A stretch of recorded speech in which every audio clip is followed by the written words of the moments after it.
So hi everyone and welcome to this Cooperation Live online event. I'm Eva Murray, I'm the Co-operative Party's campaign officer. I'm really pleased to welcome you to this evening's event on local ownership.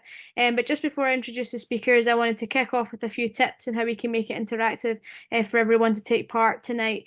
Firstly, for those of you who may be hard of hearing, you can enable captioning by pressing the CC icon on the bottom tools panel of your phone or computer. That should be on the app. The Zoom call is being recorded. Many of our members cannot access it live, so we will make it available to view via the Co-op Party's YouTube channel. So if you don't want your image to be seen, remove yourself from the video and go to audio only. You have been muted to make the content of this call clearer by preventing interruptions and any background noise. Only those speaking will have sound enabled. When it is your turn to speak, we will send you a message asking you to unmute. And after we've heard from the speakers, we will try and hold a question and answer session. There are two ways you can ask a question: either raise your virtual hand and we'll bring you either via audio or video, or you can post your message or your question in the chat and we'll get to as many of them as possible. If we don't get to your question in time, if you do pop it in the chat, we will send it round our speakers afterwards and get the answers back to you. And finally, just before we start, I want to emphasise the Co-operative Party believes that our cooperative values should be reflected in our actions as well as our policies. We want all members and all our event participants to feel safe, welcome and respected in our party. Please ensure you abide by when making your contributions today, and I look forward to hearing them after we hear from our speakers. And now to local ownership. The Co-operative Party believes that local ownership really matters. When owners are distant from the communities they operate in, there can be a catastrophic impact on the health of a local high street. But when local people have community ownership of places, spaces, and institutions that are important to them, there is a hugely powerful effect. They have a genuine say over the way in which they're run and can leverage this ownership to generate wider economic and social impact for their communities. Community ownership can help ensure essential goods and services are delivered for and by communities. This can mean community ownership of shops, transport, pubs, leisure centres, gardens, and much more. Community businesses can take the form of cooperatives, community interest companies, or community benefit societies. The Co-op Party supports the growth of community businesses as a way of empowering communities across the UK for the long term, with community businesses helping to reshape and redesign town centres and high streets. And what are we campaigning on? We'll get to this at the end and I'll tell you about next steps, but the main four things that we're campaigning for right now are a new community right to buy, a high street buyout fund, support for community improvement districts, and replacing business rates with a fairer level of taxation to support bricks and mortar businesses. Now on to our amazing lineup today, and tonight we've got joining us is Professor Mark Gregory. Mark's the author of Unleashing Community Ownership Report by the Community Ownership Commission. We've got Linda Hines. She's Chair Director at Witton Lodge Community Association and member of Community Ownership Commission. And Councillor Kemi Akinola. Kemi is the Deputy Leader at Wandsworth Council and the lead on the voluntary sector, business engagement and culture. So without further ado, I will invite Professor Mark Gregory to kick us off today. Thanks very much, and good evening, everyone. So it was about 18 months ago, maybe 20 months ago or so, when Lisa Nandy announced that a future Labour government would introduce a right to buy for community ownership. And the regime that exists currently was established by the Localism Act of 2011. Communities can apply to have a building or land listed as an asset of community value, which currently gives them a right to bid to buy that asset if it comes onto the market. But that's only when the owner brings that asset to market, and they have 6 months to complete the transaction, but it's not an exclusive process. So following Lisa's announcement, we established the Community Ownership Commission. Myself, Linda, who's on the call, John Richards from the TUC, Jason Stockwood, who's from the chairman of Grimsby Town, but also runs our futures in Grimsby, and Donna Hall, who was the chair of New Local at the time. So we spoke with a whole set of organisations, went and visited successful sites, such as the one Linda will tell you about at Witton Lodge in Birmingham, and developed a set of thoughts, analysis, and then recommendations. I suppose most of all, as Evie's just said, we were really struck by the potential of community ownership. Today, there are about 7,000 to 8,000 assets in community ownership, and that sits alongside 11,000 community businesses, which employ sort of over 40,000 people. So communities are already addressing problems that face them. However, this still feels like an underexploited opportunity. Since the 2011 Localism Act, 6,680 applications for listing assets of community value have been successful, yet only about 200 of those have actually moved into community ownership. And there's probably over 400 assets currently in the queue that would like to be community owned, and probably another 900 that are just starting to think on that. So there's significant demand. And we talked about, Evie just mentioned the High Street Buyout Fund. There's something like 11% of high street properties are vacant. When you consider the 7,000 high streets in the UK, that's a significant number, and 6% of those have been vacant for over 3 years. So there's a huge opportunity that isn't currently translated into action. Well, our first kind of stopping point was to understand why that is. And, we think firstly, there are problems in getting assets to market. There aren't really incentives for owners to make assets available for communities to buy. Secondly, many communities are not ready. So, of those listings, currently only 18%, 18% are in the 30% most deprived areas, and 78% of all listings are in rural areas, even though only 33% of community businesses are there. So probably those communities that need community ownership most are the ones that need more support to really unleash their potential. Thirdly, public funding isn't particularly efficient in this space. There is the Community Ownership Fund. It's been running for sort of close to 3 years now, but it gives away, it's giving away money at about half the rate it would need to be fully divested in the 4 years it's set itself. And again, that's because partly not enough work has gone on to build that pipeline of communities, not enough work to bring assets to market. So there is a challenge there. And what's happening now is, while the Community Ownership Fund's first round was very successful at getting money to those 30% most deprived communities, over time, the balance has shifted towards actually the better off communities, again, because of this pipeline issue. Fourthly, private finance is often not of the right format or can be too expensive and can be very complex to actually get into place-based projects. But private finance tends to look at things from a portfolio point of view. And finally, there are challenges facing local authorities, as we've seen around the place. They struggle to find the resources to support communities, to support community businesses, and manage the asset transfer process. And also, it's fair to say, and our research certainly found this, there's wide differentials in how supportive local authorities are of community ownership and how much they actually engage with communities.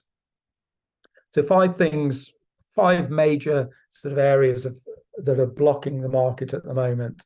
And in a nice symmetrical way, we came up with 5 sets of recommendations to change this. Firstly, there should be a right to buy. That should be for 12 months. And it should be that communities have the opportunity to actually go in and engage to try and create the opportunity for a sale. Also, for vacant and derelict properties, if it's been vacant for more than a year, then there's an opportunity to list those as assets for community value to take another year. And if it's still vacant at the end of that period, then again, the right to buy would come into force. We also think there's a need in the right to buy space to keep enforcing the new laws on declaration of ownership, people that actually own assets. And we also would like the new regime to support assets that have economic, social, or environmental value, so that there's a wide opportunity for communities to think of different uses for assets. That's the aim, is there to bring more assets to market. Secondly, we think some of the public funding should be focused on building a pipeline, and we'd like to see a future Labour government commit to a significant increase in the pipeline over time, so that we'll have something of the order of 300 deals a year as the target by the end of the next Parliament, compared to less than 100 on average now. And the way that's going to happen, firstly, is by more funding for the pipeline, but secondly, for really our third requirement, which is that some of the funding that exists will go into actually developing communities. So we think around £230 million worth of funding is required over the next Parliament, and £26 million of that would go into community development. So building the pipeline, the other 205 million or so could then go on converted into assets. Fourth requirement, and probably one of the most challenging, but certainly a very important one, is to move from a model of the community ownership fund being allocated from Whitehall, from the Department of Levelling Up Houses and Communities, and to have that fund allocated to places on the basis of local growth plans. Labour has talked about requiring every area to develop a local growth plan. We'd like to see that developed with communities and local authorities together and used as a basis to allocate that first tranche of public funding. To add to this, we'd like the British Business Bank to have its remit widened to include funding for community ownership, to continue to support community shares. We think they're a really important part of this, and for BBB funding also to provide more support for community development finance institutions. When we have that, we think it will then be much easier to attract additional philanthropic, grant, and private capital. But places will be in a much better position to negotiate with private capital, having their own base of place-based funding rather than having to bid for project funding. While most of the central funding we'd like to see allocated to places, we would want some share to be kept and allocated to what we call sector funds. These are really more vertical programs. So might be things like the Music Venues Trust, which is doing great work on getting communities to own venues in their neighborhoods. Schemes like Camera, where they support community pubs, but also the High Street Buyout Fund that Evie talked about there as well. So a different mix of funding, but very much with place at the centre of it. And the final piece is to change how local authorities are viewed in this space, for government to work with them, to give them the proper funding so they can work on helping communities develop, helping communities list assets, on managing the funding process, and on monitoring and assessing the impact of activity. That will require funding.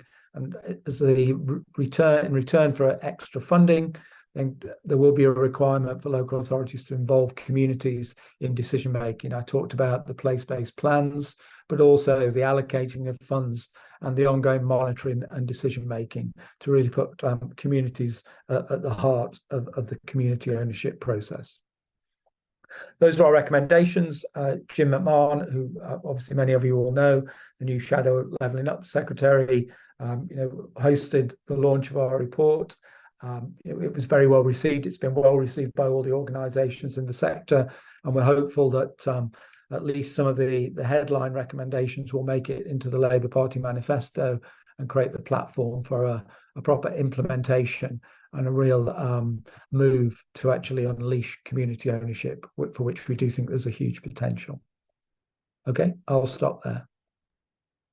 Thanks for that, Mark. And I think you kind of summed up the scale of community ownership, how varied it can be, and even without the asks that we hope any future Labour and Co-op government will bring in, that communities are already doing good things, but also like the challenges, as you mentioned there, in getting assets to market and communities not fully supported, or as you said, ready, and the importance of tackling that by whether it's further supporting local government level or giving communities the kind of resources needed to take things forward, whether that's through blueprints or actual funding. So no, that's really good, and thanks very much for that. Next up, we've got Linda Hines, MBE. I know we've had a few people join the call since we started. So it's just to say again, Linda is the Chair Director at Whitton Lodge Community Association and member of the Community Ownership Commission that Mark was talking about there. So over to you, Linda.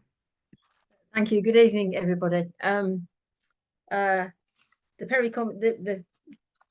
the Whitton Lodge story is really empowering, really, for local people doing extraordinary things. So the background is that the Perry Common Estate in Birmingham was built in the 1920s by the City Council. There were two types of build. 252 homes were brick built. 908 were built with innovative materials built by Sir Henry Boot. So we lovingly call them the boot houses. And they were really breeze blocks and steel rods holding the roofs up. So when myself and my family moved in 1977, we moved into a boot house, and somebody had bought through the right to buy, so we owned that house. 12 years after we moved in, everybody, whether you were in a brick house or a boot house, got a letter from the council saying that some of the boot houses had been structurally surveyed and were found to be failing. The steel rods were rusting, and some of the roofs were moving. So that people who owned a boot house, which was us, would have to sell it back to the council. They would refurbish all the boot houses, and then we would rent that property. Bless Margaret Thatcher, she was in and at that time as Prime Minister, and the housing market was buoyant, and we got lots more for our house than we paid for it. Adapted the property to my husband's disabilities, and 6 months after that was finished, everybody in the boot house got a letter to say that, from the council, to say that they couldn't afford to refurbish them and they were going to demolish them. And that was when the crisis hit in 1989. Overnight, just to say that I was personally, I was painfully shy, never done anything in the community, socially inactive, but knew that they wouldn't put us out on the street, so we'd get somewhere. So a residents' association was formed overnight by other people, and I was a bit bullied into joining it. The woman kept on at me to join. So in 1991, I went to my first meeting, said nothing, understood nothing, vowed I'd never go back, and I never missed another meeting, and I don't know why. And so the City Council's solicitors brought to the Residents' Association the idea of setting up a community association, which would be resident-led. I always say there's an apostrophe between resident-led and residents-led. And I think probably we needed to be residents-led at that point. It's changed since. And so Whitton Lodge Community Association was formed in 1994. We are a charity, company limited by guarantee. And so what we hadn't got was any assets. We hadn't got any money, but we got an eagerness to learn. We were sponges, and we just wanted to know how we could rebuild Perry Common. So 908 boot houses couldn't be, families in those houses couldn't be moved in one go. So the first phase of moving people to other parts of Birmingham or beyond, the City Council dealt with this, not us. There was 103 homes. And once those families had moved out and the demolition of those 103 homes had taken place, that land, I always said it's the first community asset transfer we've had, but they don't call it that. They didn't then. So it was transferred on a 125-year lease to Whitton Lodge. And then we could sell part of that to housing associations to bring in different tenure, to private developer. And we naively thought that with those 2/3 of that money, we could build our third of properties. We soon knew that wouldn't build the standard of property we wanted to build. And my philosophy and Whitton Lodge's it still remains that whether we provide a service or a home, if it wouldn't be good enough for my mum, it's not good enough for anybody. And so we took out a loan. We got the land as an asset, and we built our 29 properties. We were still learning, and that went on in phase 2, 3, 4, and 5. And we now, we are a private landlord, ethical private landlord, as the charity. And we own 187 homes in the charity. We have 6 at market rent because there was a need. We don't do anything unless there's a need. And we've set up a subsidiary because we couldn't access Homes England money through the charity. So we've got a registered subsidiary, a community interest company, and we have bought 10 properties there. We have a board of 12 directors. 8 of us are resident directors. 2 are from the city council because they hold the freehold to the land, and 2 independents. And very much one is a local councillor, and there is an executive head of the local special school. So we were formed in 1994. I'm turning over my page. So at the moment we have it's our 30th year this year, so we're having a celebration naturally. We didn't have any staff. So we either commissioned work or did some of the groundwork ourselves, as in the cleaning, and if something needed doing that we could do, we would. We first recruited directly in 2012, and we now have almost 40 staff. But you can build a house, but to make it a home, you've got to provide the social activities and the social side makes it a home. So words are really powerful. So we don't do community development because you do that to people. We have a flourishing community program, providing support and opportunities for local people to grow, and that is including health and well-being, employment, skills training, and community life, which is having fun and activities.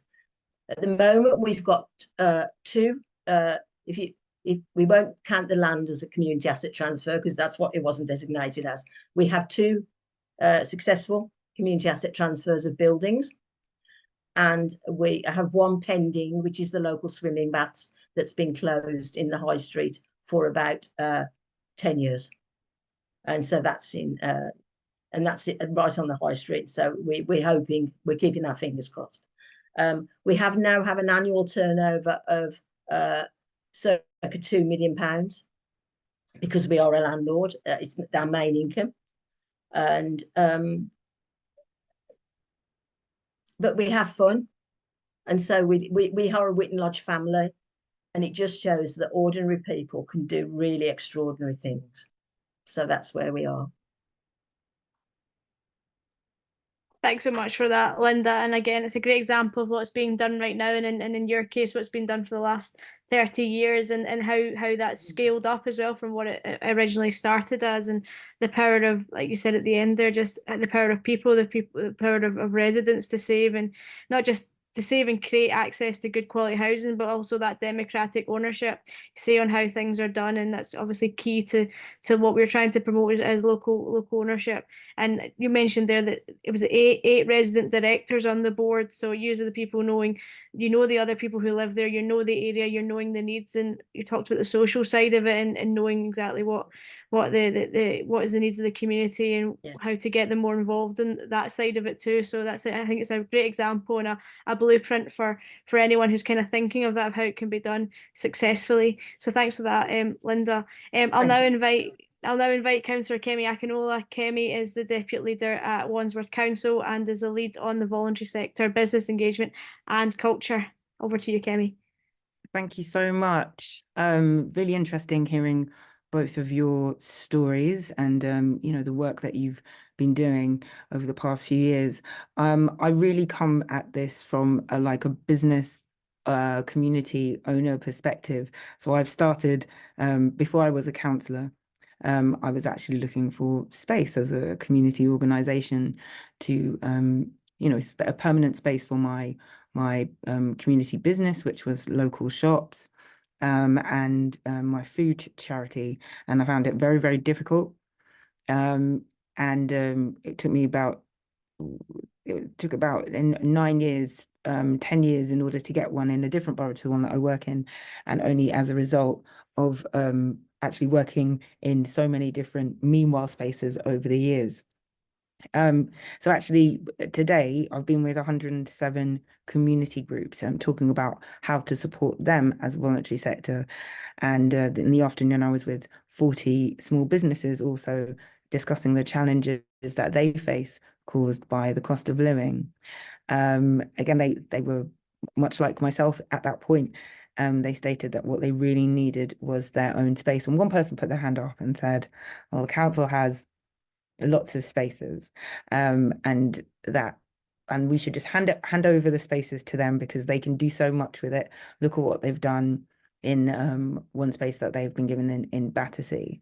And whilst I do agree with that to a point, also I feel like that's a very simplistic way of putting it across. A lot of the spaces that we, the council, have need a lot of repairing in order for their upkeep to stay, for them to stay usable. And I think maybe there is space there for people to learn about how you look after a space and what that actually means to own a space. They also I think it's wonderful all of the different initiatives that are being put forward in terms of where you can get money and where you apply for money from, but a lot of the people in that room would never have heard of any of these schemes. So if you don't know about these really good ideas, then there's no way that you can apply for them. And in addition, some people might know about them, but actually applying for them is a bit too onerous. They might not have the skills, and so they won't apply, or they might apply and it might fail, their application might fail.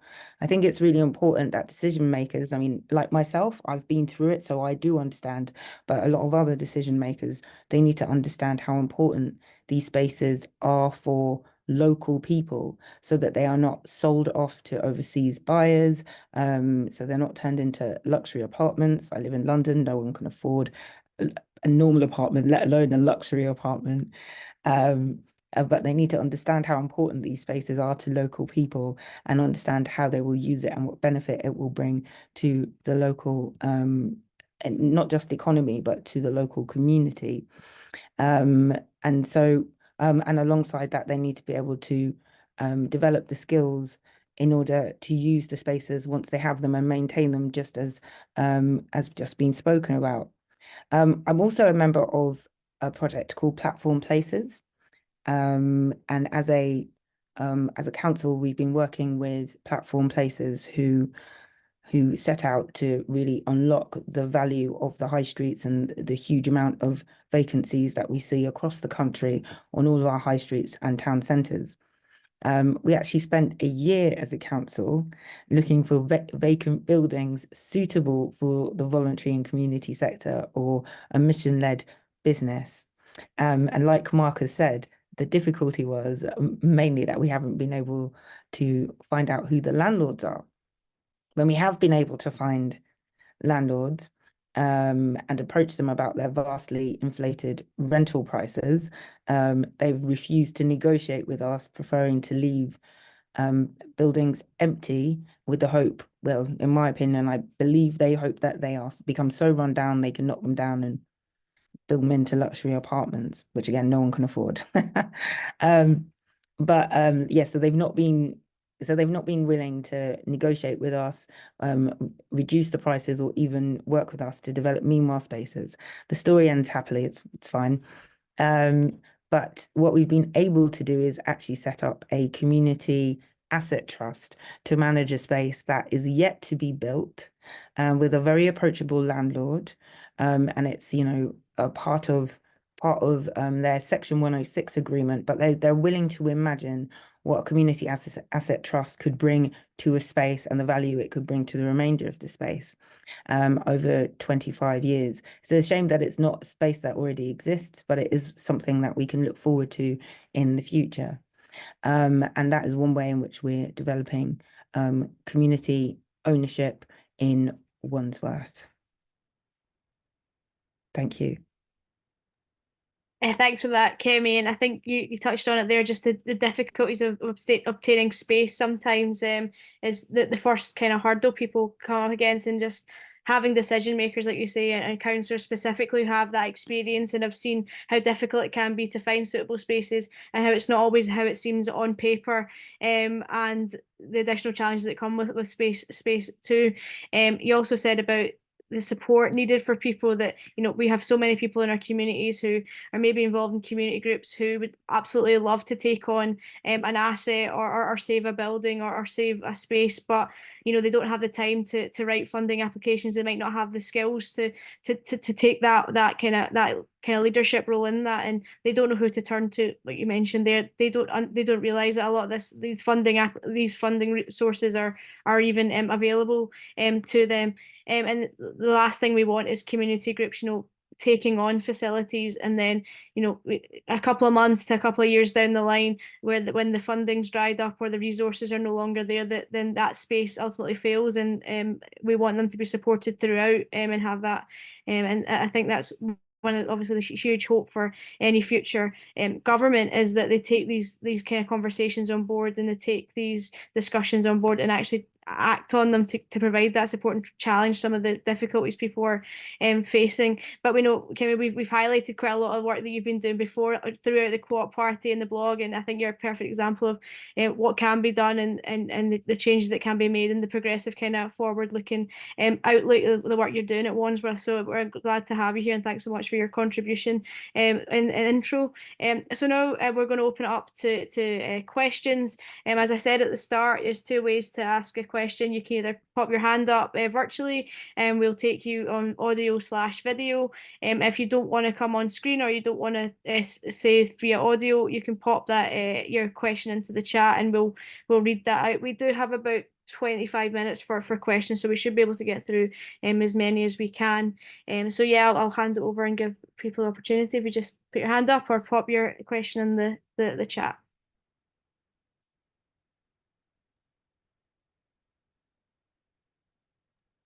I actually have a question, if I Go for can. it, Kemi. Go for Yeah. it. So, Mark, my question is, I know that the fund gives communities 12 months, but do you realistically think that that is long enough for communities to raise the kind of money that they need? And I just spoke about, they need the money to buy the asset, of course, but there are so many additional costs, and then also run it as well. Do you think that is realistic?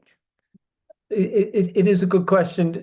I think what we tried to think of it as, and you alluded to this, is as a process. So that money to make a bridge from community development through to acquiring the asset is one way of extending that time.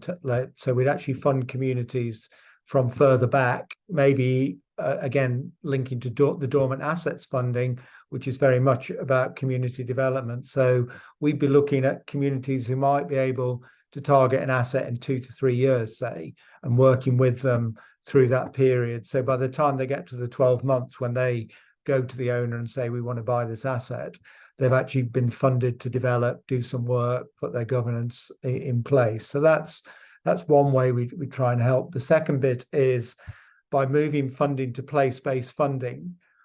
So again, we've now got the local authority with community groups at the table making those funding decisions. So it isn't like applying to the community ownership fund in Whitehall, which is pretty speculative anyway, but there'd be a portfolio that hopefully, that pot wouldn't be allocated to specific projects, but actually you can go and access that. So again, we'd hope that funding process will be much quicker to make that happen. So, it's a tricky one, but if it's longer than 12 months, potentially you could see the asset owners feeling frozen out as well. So it's trying to find a compromise, but try and create this pipeline idea so that, we're thinking today about what community assets we might be trying to acquire in 5 years. So there's actually a cycle that we get involved in. But, your point is a good one. For that, Kemi and Mark. I've got a hand up, Charlie Mansell. Charlie, if you want to pop yourself off mute and ask a question. Yes, I noted, I think earlier in the discussion, there was a reference to that, this was more prevalent in rural areas compared to urban areas. And in the immediate thing, it struck me, because I've sort of seen it in terms of, sometimes people, organisations supporting or taking over assets, is in the UK or in England, probably England rather than England and Wales. Whilst there is parish and town councils covering 91% of the land area, it only covers 36% of the urban population. And, we're in a situation where in Greater London, where I live, there is, even though it was legal to construct town or parish, whatever you want to call them, community councils, since 2007, I think the legislation came in, all we have is Queen's Park Community Council in Westminster. And I just wondered, and I think this is something where the Co-op Party, as part of its community empowerment agenda, could lead on, is on urban parishing. I mean, I just find it quite surprising that everything you get the impression I see is when you read the minutes or agendas or activities of urban or town councils, that seems to have a richer community life.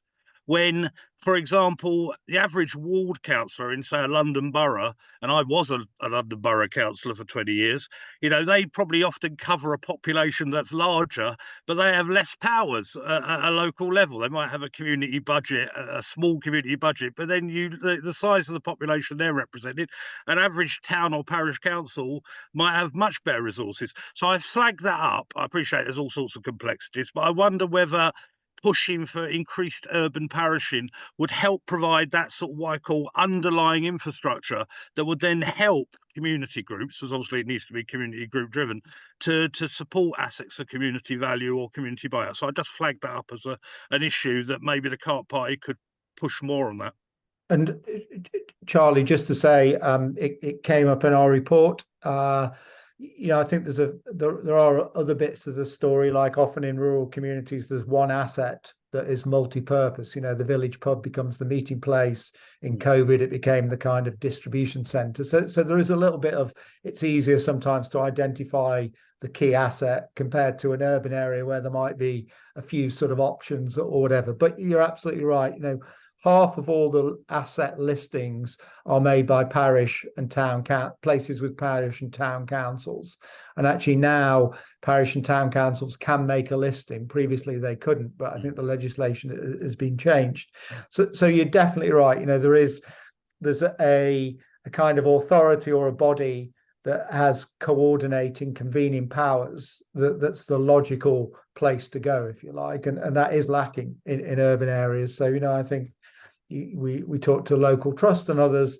Most of their work on community development is in urban areas, just often putting communities together and connecting people and creating structures that they can do that. And obviously, we've already talked about that a little bit there. So absolutely spot on. I think it plays to wider debate, on local government in terms of the thrust of the Conservative Party currently, and I think Labour, is towards combined authorities, which are obviously larger and larger. But actually, you have to think about what structures do you have in place to make sure those larger bodies remain connected. And I think the Co-operative Party, parish councils, thinking about be it neighbourhood sort of movements or communities involved in the process. We have to think through all of that. There is a whole set of institutional issues we haven't really tackled for a long time that are very important in this. Thank you. Does anyone else want to come in on that? No worries. Thanks for a question, Charlie. Next I've got David.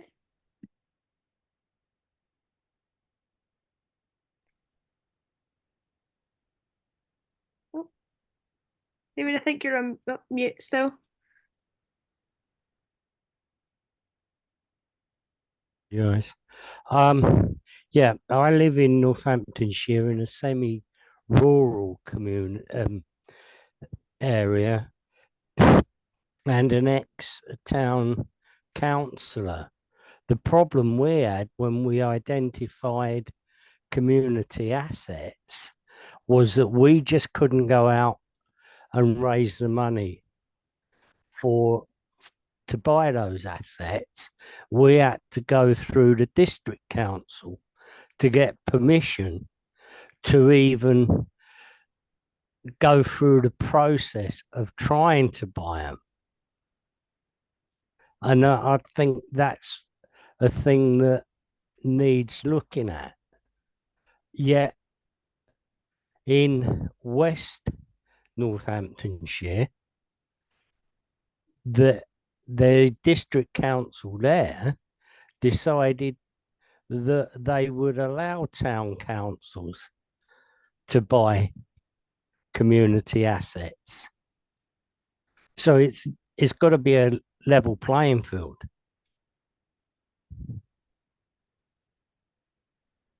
Who wants to come in on that one? Can somebody try and square that one for me?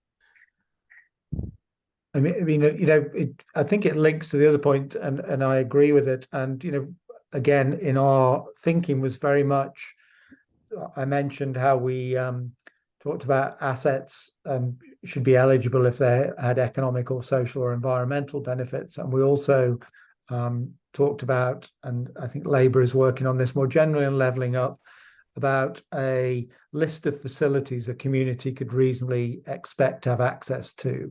And if an asset is on that list, and I hope that would be quite a long list, it kind of is akin to the 15-minute sort of city, which has become kind of politicized in a really strange way. I think I don't quite understand why that would be, but the idea would be to create as much guidance as possible to get over those sort of issues where the discretion of a particular council gets in the way. So we make it to the point where if you're meeting those criteria, you're one of those assets, the council should be minded to support you, not actually get in the way of that. So, link that to the points I was making on making sure we have the right structures in local government. And, hopefully those issues would be addressed as well, because I agree, we came across them time after time, how, just depending where you were, influenced how easy or even if the process was available to you.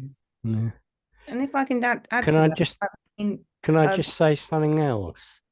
If we put forward a proposal for a community transport, what's the word I'm looking for? To run community transport, and the district council were, yeah, you can do that. But when it comes to the built prospects of owning property, no, they wouldn't have it, which irked a lot of us, obviously. Amy, do you want to come in on the original point? Yeah, I just wonder why it would be the district council that would go in to buy a community asset. I mean, I'm always supportive of community organizations to actually go in Right. and actually own the assets and then use it long term for whatever they might need it for. I guess from what you've said, it sounds like it would have been easier to do it as a community group as opposed to as a politically group Yeah. organization. I actually resigned because of it. And Wow. if I hadn't, I'd been thrown out anyway, because I got up at a council meeting and accused the Conservatives on the district council, because there were landlords, they were frightened that we were going to become bigger than them.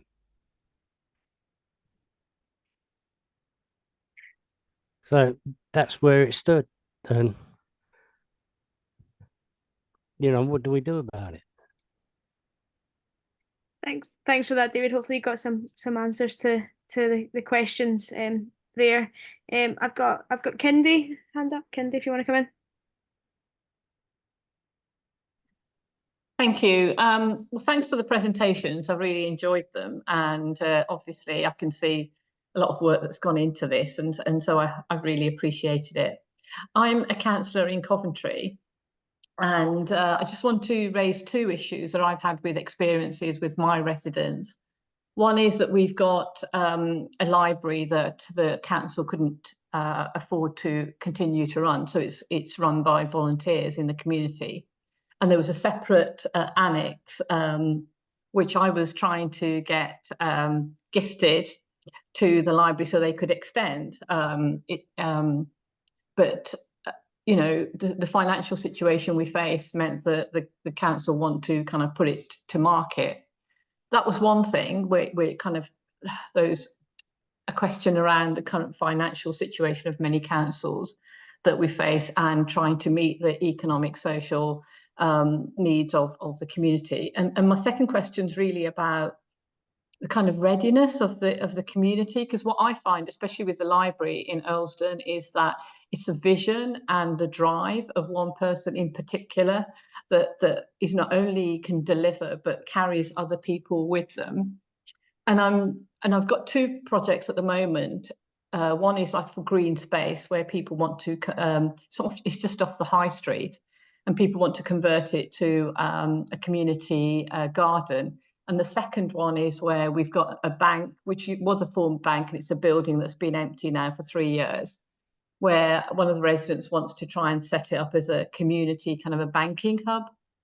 So I don't know how much, how we build up that momentum, because it's usually one or two people that come to me about things. So I just had a question around the kind of people aspect of all of this, how to build a team, if you like, as opposed to one person who drives it, and also the kind of the financial situation that councils are facing, and the lack of resources they have to really support people in the community. Thanks. Hi, Kindy. Nice to see you. Hi. Emmy. My next gen sister.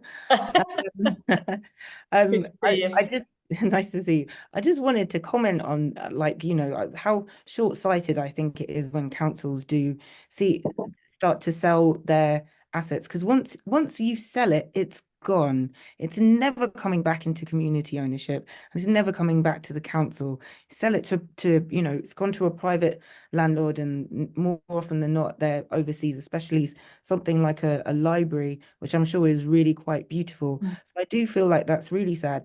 I want to hand over the rest of this question about one person with a vision to Linda, whose entire story was about one person who had a vision and how they've delivered. I'm putting you forward to really answer the rest of Kindy's question. Thank you for that. It really wasn't one person, but I suppose I hate the word community activist. You just get on with it, and my passion is to grow volunteers, because and sometimes it's not about the ambition to so it can be a sidestep. So it could be the garden and the gardening, or find people who are interested in just finding out about something, because I suppose as a community leader, you can spot them because you see the interest in their eyes, and it's having that conversation that's I suppose you become their friend, and then you learn about what they want to do, and it might be that it's complementary to what you want to do, but it takes time, because people haven't got confidence a lot, and or think they haven't got any power, and power is always looked on as bad, and it isn't if you can use power for good. So I don't know the answer, but all of the community groups that I run, because I run other community groups as well, has been because one in the park, because the nesting birds were getting hurt. So 30 people came forward to join a group. And so I do community watch where we patrol the streets to see if people are okay. That's all. That's been going for 20 years. And I set up a community choir for people who can't sing or think they can't sing. And so it's been innovative without them thinking, oh my goodness, if I've got to get involved in that, that'll be a lot of work for me. Mm. And it won't be, because you're doing it together and growing together. So that's the only advice I can give, really. And yeah, it isn't just one person in the end. It's lots of people. Thank you. And just to follow up, sort of asking a question to maybe answer your question. And what does the rest of the panel think about the use of things like community shares to get people involved in development of a space? I haven't got any. We don't do community shares, so I haven't got any experience really in that. Yeah, I mean, I thought, I'd never come across them, and actually when we started, and I was talking to Lisa and Andy, and she'd only briefly sort of heard about them, so we spent a lot of time, and I think they're a really powerful tool, not least because they're a competitive form of finance, but also there's quite a lot of experience where once people are invested, they own their ownership of the asset. It just takes on a different perspective. It is their shop or their pub or their green space, and they feel emotionally and financially committed to it. So I think they are increasingly available. The process now is really well developed. So I think they are a powerful tool, and we really want to encourage them. And I think again, anything that can be done around tax to support them would be a good thing. The other point on that we're talking about, I think I agree completely on the financing points, but I do think community asset transfers can be used in a powerful way. And we met a lady called Noreen Akhtar who works for Bradford City Council, and she basically runs their community asset program. And she kind of gave us the idea for developing a pipeline, because she's looking ahead as to what assets communities might want. She's done libraries, a whole set of things. So again, planning that process, and hopefully we'll get to a point where councils won't be just selling assets to raise money, but will actually be divesting assets to benefit communities. And I think having that plan is a good part of that. Could I just come in about the library, because we've got a local library, and it was open Monday to Saturday. The council were going to close it on a Friday, so we asked them if we could come in and there was online sort of automatic library services. We wouldn't be librarians, but we then provide housing advice, wellbeing advice, and and we can't underestimate, as Whitton Lodge, the fact that they give us the keys to the library and give us the alarm code. And we've been doing it for 3 years. And so I do think libraries are very, very dear to people. And once the threat of them going, it's a crisis. And there's an opportunity there to gain momentum with people, to come together and say, what can we do? Yeah, no, I think Linda's spot on there. It's in her first kind of contribution there, Linda. You're talking about building that trust with people, especially people who've maybe never done anything like this before. Getting more involved in their community, getting involved in almost campaign to take something on, and that's a huge part of it. But also, like you say, when it's something like a library, when people have a fondness and a love for something like that, and they know that the impact it will have on a community if that's gone, then it can be a little bit easier to get them on board. I'll just add one little thing to Kindy's to question. I would just say that Co-op Party have been working quite closely with the Plunkett Foundation, and they offer some incredible advice for people who are looking to take on things like that, empowering communities and trying to get people involved in campaigns, or whether it be taking on assets or anything like that. So I would just add that onto it. But yeah, thanks so much for all your contributions on that one. Hopefully that's helpful, Kindy. I'm conscious of time. We've got one hand up, so I'll bring in Callie, and then we'll do a little bit of a roundup. But Callie, you want to come in? Thank you. I just read the summary of Mark's report, and you mentioned about something about dormant assets, and also what is the role of the British Business Bank, what sort of projects they tend to fund, and obviously you need loads of advice when you looking for funding for community projects. But that's my questions. These are my questions, really. You talk about dormant assets and this British Business Bank. So that's my question. Thank you. Yeah. So dormant assets, which is always a slight mystery to me. The bank accounts that people have lost. I've never sort of had my bank account in a state where I could have lost it, but there's been a set of money that's funded a whole set of programs, one of which, actually, to the previous discussion, Local Trust, which goes in and does great work with communities at an early stage of development. There's now going to be a new tranche of dormant assets funding, looking at things like pension and insurance investments that people have. So there will be more money there.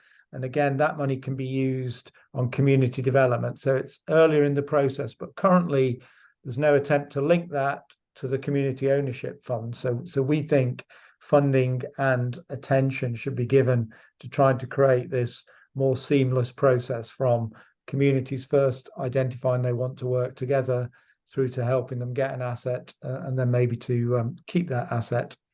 The British Business Bank, it's a bank that we own, that has a mandate to support economic growth and invest in generally small and medium-sized businesses across the country. They do have regional funds. We think that should go a step further and include communities. And I think Labour is pushing to increase its mandate anyway around small businesses. So we'd like that to go further, and that would be both potential money invested into businesses, but also guarantees that allow organisations like community development finance institutions, who tend to lend to people and businesses who've been refused by traditional funders, to have more money available to them there. So it will just increase the level of funding that's available. So really, there's some money available. Obviously, we'd like more money, but actually some of the money that's out there isn't being tailored or targeted at communities, and we'd like to change that. Hence our sort of flagging of the dormant assets funding and the British Business Bank. Thank you.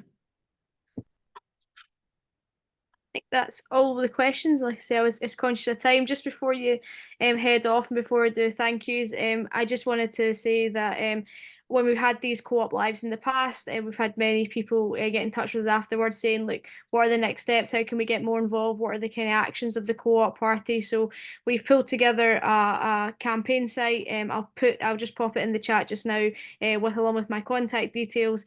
It has a couple of actions that we've put together to campaign on. One of the asks is a petition on the community right to buy. We've got a guide on there on assets of community value, the purpose of them, and how best to do a community audit. We've got a couple of draft motions about building local ownership for you to take to your local branch, as well as your local constituency Labour Party. And also something that's not on there, but something that we really encourage, is sharing best practice. We've had some wonderful examples tonight about how community ownership can work, and the blueprints and how it can be done. So we're always encouraging people to get in touch with us. I'm the campaigns officer. Get in touch with your regional organiser, and send some information information over and we'll make it into a blog, or we'll support you in getting some attention on it. So we're really keen to promote that work that's going on. But yeah, thank you so much for joining us today. Do make sure, like I say, you email or tweet if you've been enjoying this Co-op Live tonight. And as mentioned at the start, all of these Co-op Lives are on YouTube afterwards. So if you wanted to come and rewatch this, it should be up in the next couple of days. But we've got all of our Co-op Lives. They happen weekly on our YouTube. And massive thanks to Mark, Linda, and Kemi. Like I said, we've had some excellent examples of how community ownership can work. We've also had that discussion about the challenges and what we can do to progress things and make community ownership more accessible to people up and down the country if there was a change in government, hopefully. And on that change of government, we now know we're in an general election year, and the Co-op Party will be holding a large number of online events, so you can learn more about what we've been campaigning on, what our priorities are for this year, as well as introducing you to some of our candidates. We'll probably be emailing you in advance, or you can find out more on the events page on our website, so look out for that. And finally, do remember that the team at Co-op Party HQ are here to support all of our members, so do reach out if you'd like more information and more advice. Like I say, my contact details are there. Take a note of them. If I'm not the right person, I can always pass it on to another member of the team. But yeah, huge thanks again to all of you for participating. Thanks to our panel, and last but not least, thanks to Izzy, who's our events officer, for pulling this together and doing all the behind the scenes tech so everything ran so seamlessly today. So thanks again, everyone. I hope you have a lovely night. Thank you. Bye.